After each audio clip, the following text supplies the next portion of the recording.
にどのような活動をしているのかをご来場の皆様に知っていただくプレゼンテーションコンテストです。各団体が10分のプレゼンを行い、それを3人の審査員の方にパワーポイントの質、プレゼンの内容、その団体の熱さの3つの項目についてそれぞれ30点満点で審査していただき、合計100点満点で争っていただきます。それでは今回プレゼンをしていただく団体を紹介しましょう。アイゼン神戸さん、東北ボランティアバスプロジェクト稲葉康生さん、アイセック神戸大学委員会さん、この3組で競っていただきます。よろしくお願いします。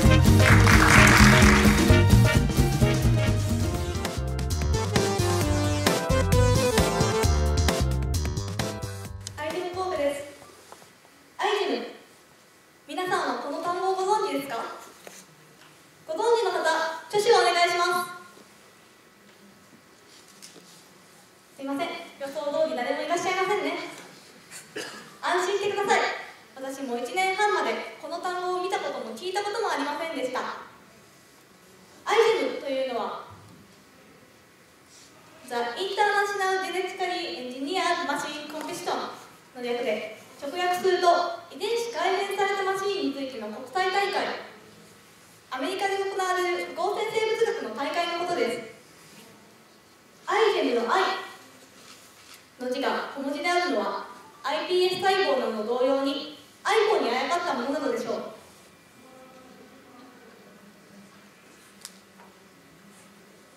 さて、このアイゼムという大会ですが、大きく3つの特徴があります。ただの合成生物学の大会ではありません。1つ目の特徴はその世界的な知名度の高さ、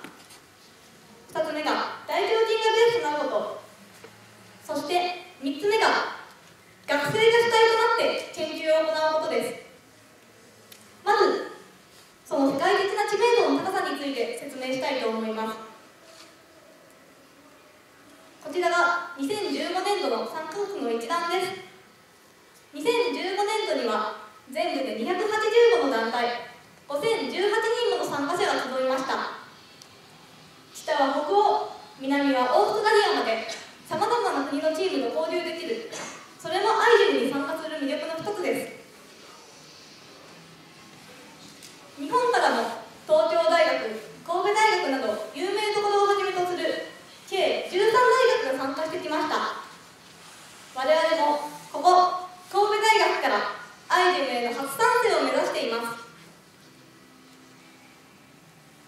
2つ目の特徴は大胸筋をベースとすることです。大胸筋がベースといってもピンとこない方もいらっしゃると思います。そこで今回は特別に大胸筋の画像をご用意しました。昼食後の方も多いと思いますので、苦手な方は目を背けておいてください。さて、これが大胸筋の画像です。大胸筋といってもさまざまな種類があるのですが、コロニーや拡大した土の形は大体共通のものです。さて、この大胸筋を使う利点なのですが、大きく2つあります。1つ目がその遺伝子の組み込みやすさ、そしてもう1つがその増殖のさせやすさです。研究内容によっては納豆を作るときに使う古草菌の仲間やパンを焼くときに使う酵母菌の仲間を使うチームもありますが、このような理由から大胸筋が主流となっています。アイゼムという大会は遺伝子組み換え技術を用いて今までにない有用なチームを作り出し、その成果を競うものです。今までに作られたユニークな大胸筋の例としましては、酸素を運び血液の代わりとなる大胸筋、金属イオンと結びついて人体に有害な重金属を回収する大胸筋、大胸筋同士で情報のネットワークを作り数読を解いたり計算機になったりする大胸筋などがあります。長くとも1年という限られた時間の中でこのような一定の成果を上げるためには、大胸筋の持つ遺伝子の組み込みやすさと増殖の速さというのはとても大事なポイントになってきます。さて、3つ目の特徴は学生が主体となって研究を行うことです。これががアイジェム最大の特徴であると言えます。どうしてこれが最大の特徴であると言えるのか、それを説明するためには、ここで言う研究とはどのようなものかについて説明しなければなりません。皆さんは研究と聞いてどのようなことを思い浮かべますか？このようなシーンを思い浮かべる方が多いのではないのでしょうか。しかし、これは研究の一部分に過ぎません。研究には大きく5つの要素が含まれています。まず、テーマ決定。ここで何について研究するのかを決めます。そして、調査です。文献や論文などを探し、実験の具体的な方法についてここで考えていきます。この調査が終わって初めて実験、記録に移れます。この実験と記録は同時並行で行います。4つ目が考察です。実験で得られた結果が何を指すのか、それについて考えます。そして最後に発表です。この一連の流れがスムーズにいくといいのですが、ほとんどのチームがこの2番の調査の段階で行き詰まってしまいます。実はアイジェム神戸も白衣をって発表していますが、実はまだこの調査段階です。しかし、この調査の段階を確実に行うことで、後々困ることがなくなります。他のチームの例ですが、実験も後半をついてからテーマ決定までやり直した例もあります。こうなってしまうと、時間の面でもコストの面でも大変なロスとなってしまいます。それを避けるためにも、どれだけテーマ決定と調査のループを繰り返しても、調査を確実に行うこと、これが実は実験よりもさらに研究の要であると言えるのです。皆さんの中には自由研究に苦労した方も多いかと思います。何をやったらいいのかわからない、そういった方も多かったと思います。アイジェムの研究というのはそれぐらい手探りなものなのです。こうした一連の研究の流れを学生主体で行うのは簡単なことではありません。学部生であるため、知識や経験も不足しています。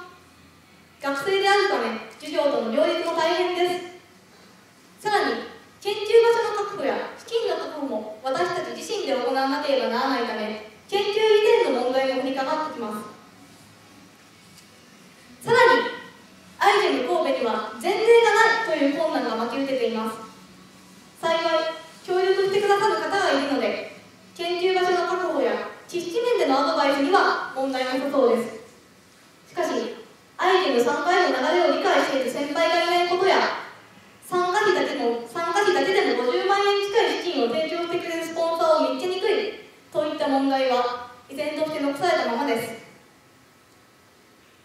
課題は山積みです。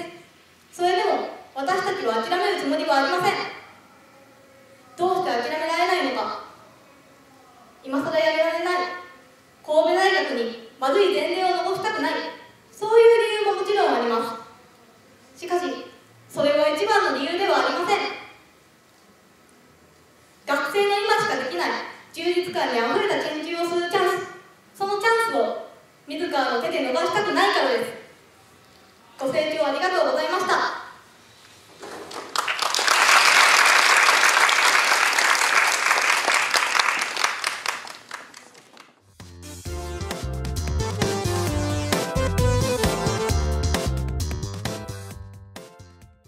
はい、それでは発表させていただきます。神戸大学東北ボランティアプロジェクトの代表をしています稲葉康生と申します。団体の説明をするんですけど、団体を通して僕がどう変わっていったかみたいなのを皆さんにお話しできたらなと思っています。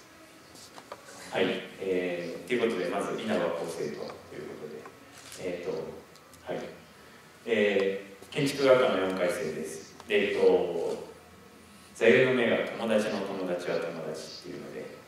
また後で詳しく話します。好きなことわざが端から端までロシアのルーレットっていうロシアのことわざです。サークルが、5個のサークルの代表をしています。その中の3つの、サークルについてお話しできたらなと思っています。はい、まず、1一応団体の代表をさせていただいている神戸大学東北ボランティアバスプロジェクトです。ボランティアバスプロジェクトには1つの理念と、それに基づいた3つの活動というのがあります。1つの理念っていうのは寄り添いです。寄り添いってぼんやりとした言葉なんですけれども、東北に行ってボランティアをしているサークルなんですけど、現地の方のことを考えるとか、そういったのが寄り添いかなと思っています。はい、3つの活動なんですけど、はい、手芸足湯っていうのが、主にやっていて、これは阪神・淡路の時から神戸大学生がやっているお入り芸のようなものです。はい、震災の被災された方の話を聞いて、それを書き残していく聞き取りっていう、企画と、その他学生がギターを持っててギター弾いたりとか、いろんな企画をしています。祭りのお手伝いとかもしています。はい、手芸足湯です。手芸をこんな風に作っています。で、足湯は、1対1で喋るようなツールになっているんですけれども、こういったのは、向こうの方と喋るためのコミュニケーションツールであって、別にこれをするのが目的ということでもなくて、向こうの方と話すのが、大事かなと思っています。はい。で、活動いろいろしてるんですけど、何が重要かなっていうのを僕の中で、考えてみました。はい。まず、背中をそっと押すこと。で、この方、一人の方の、お話なんですけど、秀子さんという方で、仮設住宅に住まれています。今も住まれているんですけれども、僕が初めて出会った時は、仮設住宅にコンコンってイベントとかをしてるんで、よかったら来てくださいみたいな声かけをしに行かせていただきました。で、その時はもう全然家からあまり出ない方で、その時は、僕と2人で喋って3時間ぐらい話して、僕が帰るねって言った時に、神戸に孫ができたみたいだわみたいな、話をされながら、僕は帰ってきました。で、次の時に同じ場所に行った時に、秀子さんが集会所に来て現地の方々と一緒に仲良く話されているような姿を見ました。別に僕が集会所に行ってねとか言ったわけでもないし、呼んだわけでもないんですけど、そんな風に行くようになっていました。で、喋ってみたら喋るの楽しくなって、普通の現地の方とも喋りたいなって思って集会所とかに行くようになったよっていう話を聞いて、背中をちょっとだけ押せたのかなと思いながら、学生ができるのってそれくらいかなと思っているので、そういうことができるのかなと思っています。はい。外から若者が街を見ることっていうことで、僕ら延べ1000人以上の学生が、現地に行っています。で、生まれも育ちも学部も学年もバラバラな、学生たちが行くと、現地の方と合う合わないとかもやはりあるんですね。向こうの方も人なので、気が合うなっていう人と気が合わないなっていう人と、話盛り上がる人と盛り上がらない人っていて、それが1000人いくことによって、1000通りの相手ができていくっていうところが、すごくいいところなんじゃないかなと思っています。はい。で、悲しい出来事で終わらせないということで、左上は仮設住宅で活動していた時なんですけど、旦那さんを亡くされた奥さんの話とか、右下は語り部さんといって、震災当時の出来事とかを話してくださる方なんですけれども、この方も、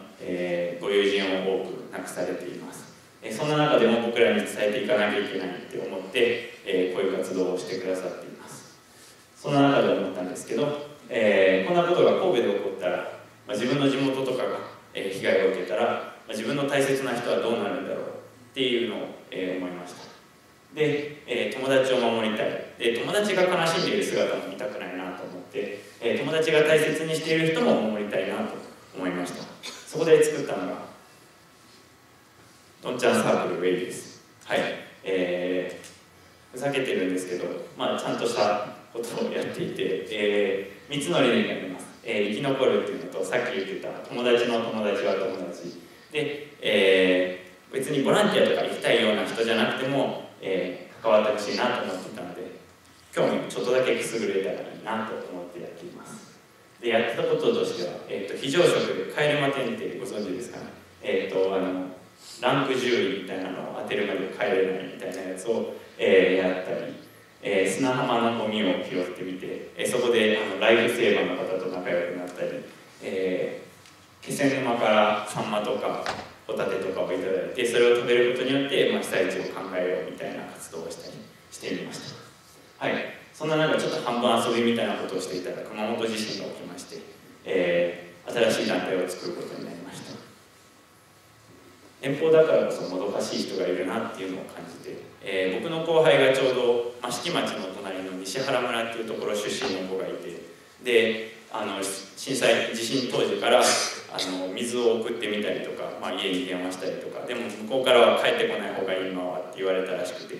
ていうので、もう本当にもどかしそうな動きをしていて、そういった時に何か学生として僕が東北で得た知識とかを踏まえて、今後何か災害があった時にすぐに動けるような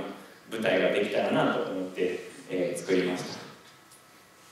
はい、コンティって読むんですけど、2016年の5月に作りました。コンティニュー&コンティビティっていうことで、継続と寄り添いっていうのを、神戸からっていう意味で経理変えています。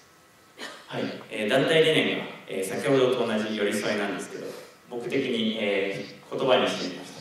被災者と支援者っていう関係じゃなくて、人と人として関われたらなっていうことと、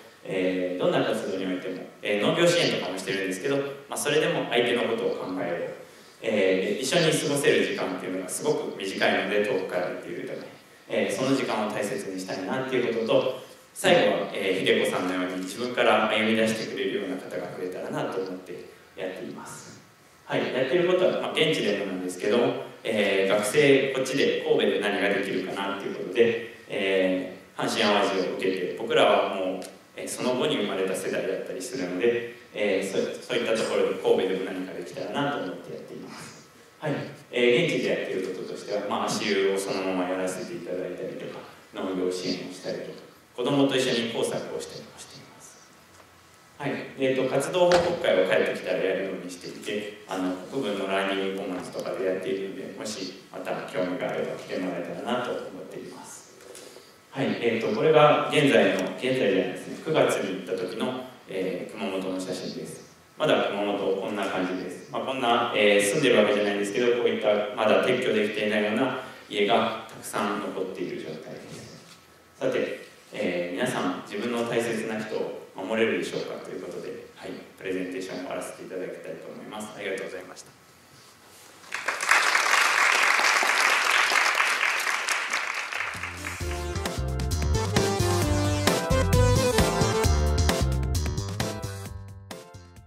それではアイセックという団体の紹介を始めたいと思います。よろしくお願いします。はい、まずアイセックの紹介の前にまず僕の自己紹介から始めたいなというふうに思います。新大の経営学部の2年生で今アイセックの幹部をやっている野村太一郎と言います。よろしくお願いします。自己紹介はどんな話しようかなっていうのはいろいろ考えたんですけど、やっぱり僕っていう人間を深く知ってほしいって考えたので、そのまま僕の今までの人生を話そうかなっていうふうに思ってます。実はですね、もうちょっとにこやかというかリラックスした雰囲気で聞いていただけるとありがたいなって思ってます。小学校の時めちゃくちゃ手のかかる子供でした。1年生になってすぐとかはお気に入りの女の先生が横にいないと授業も聞けないような、そういう泣き虫弱虫な手のかかる子でした。しかし中学校に上がった途端に暴れん坊に変貌してしまいまして、嫌がらせをしたりとか喧嘩をしたりとか、結構とんでもないやつでした。しかし高校生ともなると少しずつ世渡りを覚えてきて、文化祭でミュージカルやったりとか体育祭で応援団長を務めたりとか、振り返るとそこそこキラキラした高校生活を送ったのかなというふうに思ってます。ただ高校の間は勉強はさっぱりやってなかったんで、もう当たり前のように浪人することになってしまったんですよね。でも浪人することになったにもかかわらず結構心は晴れ晴れしてまして、もし高校生の人が来てくれてたら分かると思うんですけど、クラスに1人は成績めっちゃ悪いくせに自分は勉強したら絶対できるんだみたいな自信満々の変なやつとかいると思うんですけど、俺まさにそれやったんですよ。自己評価だけめちゃくちゃ高くて、自分のこと振動だと勘違いしてたんですよね、高校の時。だからもう目指す大学も東京にある最高峰のレベルを志望校に置いて受験勉強頑張ってました。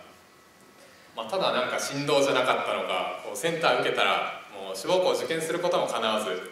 志望校ではなかったこの神戸大学に来ることになりました。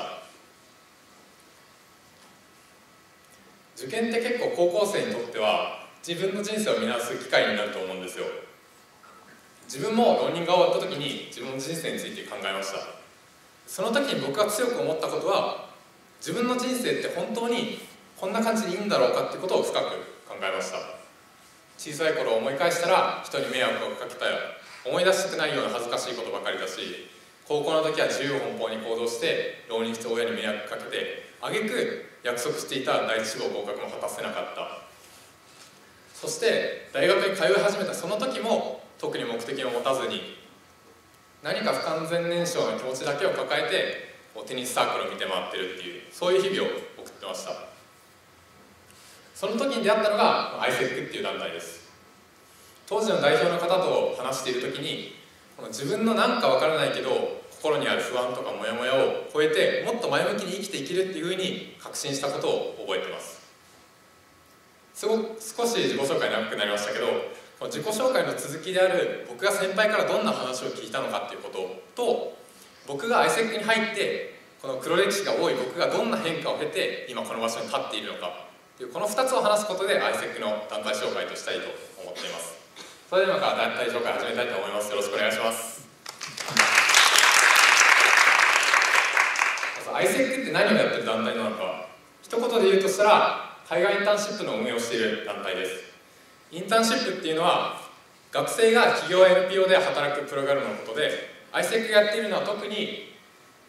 日本の大学生が海外の企業や NPO に働きに行くものと、逆に海外の大学生が日本の企業や NPO に働きに来るもの、この2つの運営を ISEC が行っています。日々の ISEC のメンバーの活動はどんなインターンシップを運営しようかということをメンバー間で話し合ったりだとか、協力してくださっている企業の方との打ち合わせを行っています。なんで大学生が集まってこんな小難しいことをやっているのか分かりますかね。その疑問には ISEC が設立された、作られた背景を紐解いていくことで答えていこうと思います。時代は第二次世界大戦が終わった直後まで遡ります。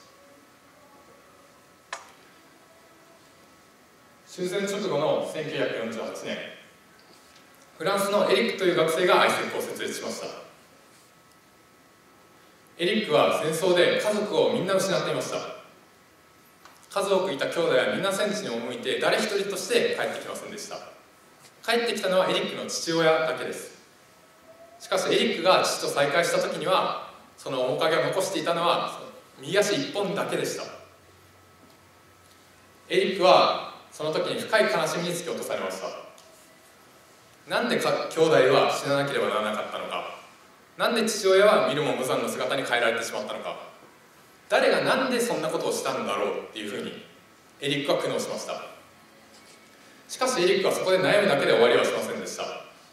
家族は死んでしまっても自分だけは生きているから、自分が行動することでこんな悲劇に見舞われる人を減らしていこうっていうふうに決意して、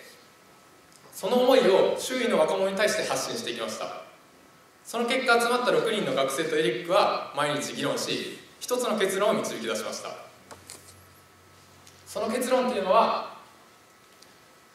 全ての人々が国の違いを超えてお互いの文化や生活を理解することができたら、そんな親しい相手がいる国に対して戦争を起こすことはしないだろう。そんな状況を作ることができたら、もう二度と自分のような悲劇を味わう人がいないのではないかというものです。このような考えのもとにエリックは ISEC を設立し、学生の送り出し事業を始めました。この時のエリックの思いが今日本の僕たちのもとまで届いています。設立当初はヨーロッパのみに限っていた活動も、エリックの思いは全世界に広がって、今では126の国と地域に ISEC の支部があります。その中でも日本にも25の大学に ISEC の委員会があり、僕が所属している神戸大学委員会もその一つで、エリックの思いを引き継いだ80人のメンバーが毎日活動しています。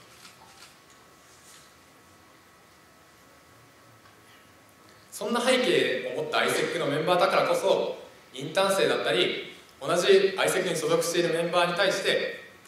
なんでその人は ISEC で活動しているんだろうだったり、なんでインターンに参加しているんだろうっていう思いの部分にすごくこだわりを持っているし、人と向き合うことができる人が多いです。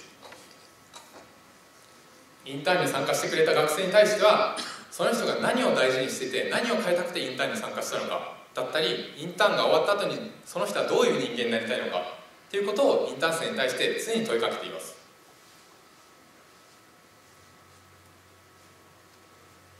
同じ AIESEC のメンバーに対してもその人がなんでエリックの思いに共感して AIESEC で活動しているのかっていうことを語り合って、その思いをお互いに尊重することができる、そんな雰囲気が AIESEC にあります。自分の中にある自分でも言葉にできないようなモヤモヤとか悩みに対して真剣に向き合ってくれる仲間がいるからこそ AIESEC ではその自分の正直な思いに向き合い続けることができるし、大きな変化を経て成長することができるっていうふうに思っています。そして自分もその中の一人です。冒頭の自己紹介で自分は自由奔放だったとか親に迷惑をかけたっていうふうなことを話しました。実は自分は ADHD っていう精神疾患を持っていて、少し人よりも物忘れが激しかったりとか人の話を集中して聞くことができないっていう特徴を持っています。だから毎週の英単語テストだったり決まった時間に勉強するっていうのが少し苦手で、それができない時に白い目で見られたりするのがとても苦痛でした。そして僕が迷惑をかけた親は職場でずっといじめられていました。でも僕が浪人をしたばっかりに僕の家にお金が必要だったんですよ。進学のためには浪人のためにも。だから親は辛抱してずっと働き続けてくれました。僕は AIESEC に入る前すごく苦しかったです。何か正体のわからないなんかちょっとした生きづらさとか親に対して後ろめたい気持ちとか誰にも理解してもらえずに押しつぶされそうになってました。そんな僕の話を聞いてくれて真剣に向き合ってくれる人が初めていたのがこの AIESEC なんです。ここで皆さんに聞きたいのが、僕のような人にあまり理解してもらえないような悩みを抱えているのはどんな人にも当てはまることだと思うんです。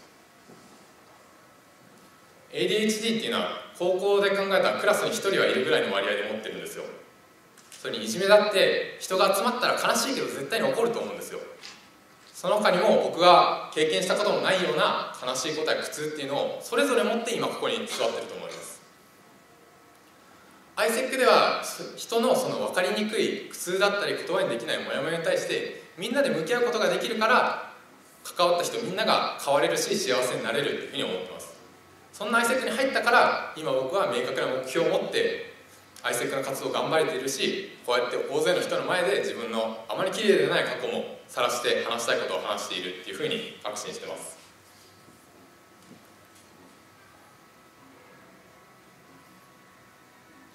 もしこの中に高校生の人がいたら、そしてもし僕の話してる言葉のどこかに少しでも共感してくれたんだったら、ぜひ勉強頑張った神戸大学に来て AIESEC の人と話してほしいなっていうふうに思います。そうやって AIESEC の人と関係を持って関わりを持った時に話す一つ一つの言葉だったり、僕が今発している言葉がみんながしんどくなった時や迷った時にもっと頑張ろうだったり、自分のやりたいことに対してもっと素直になってみようっていうふうに奮起するきっかけになったらいいなっていうふうに思って今話しています。だからもしいつかみんながきつくなった時に僕のこの話を思い出して頑張ろうと思ってくれたらすごく話した甲斐があったし本望だなっていうふうに思ってます。主に AIESEC の思いの部分に関して話してきましたが、 AIESEC を紹介する人が変わればその紹介する面も話す言葉もどんどん変わっていくと思います。一つだけ伝えておきたいことは、 AIESEC にはいろんな人がいていろんな悩みや思いを持った人がいて、それぞれの目標に向かって頑張っている人たちがいる団体なんだっていうことを理解してもらえたらすごく嬉しいです。では以上で AIESEC の団体紹介とさせていただきます。ありがとうございました。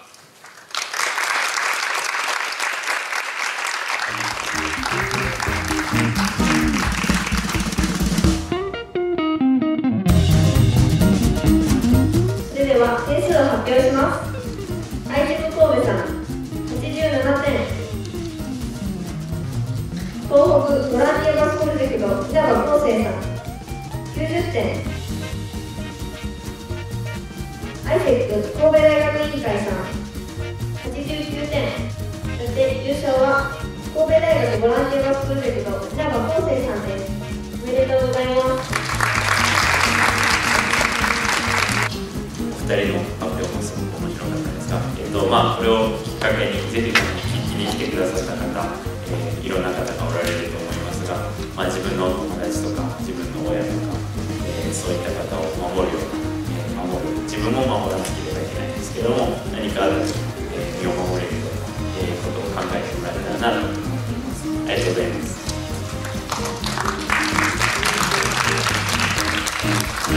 す。